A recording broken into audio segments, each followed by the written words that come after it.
If your electric fire alarm keeps going off, it's likely due to a fault rather than a real fire. Most commonly, this stems from circuit issues or user error. Circuit faults in hardwired systems are a frequent culprit. This includes loose connections, corroded wires, or short circuits causing intermittent power loss, which triggers false alarms. Additionally, improper reset procedures after the alarm has been triggered or low batteries in battery-powered units can also lead to the alarm sounding unnecessarily. According to the NFPA, user mishandling accounts for 95% of false alarms, with circuit faults contributing to another 20%. To resolve the issue, first identify the type of alarm, hardwired or battery-powered. For hardwired alarms, check the circuit breaker. If tripped, reset it.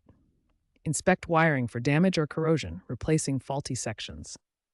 Use a voltage tester to confirm power supply. If it is a battery-powered alarm, change the batteries.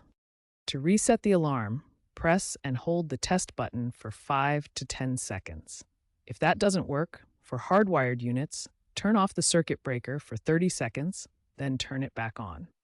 For battery-powered units, remove the batteries for 30 seconds before reinserting them.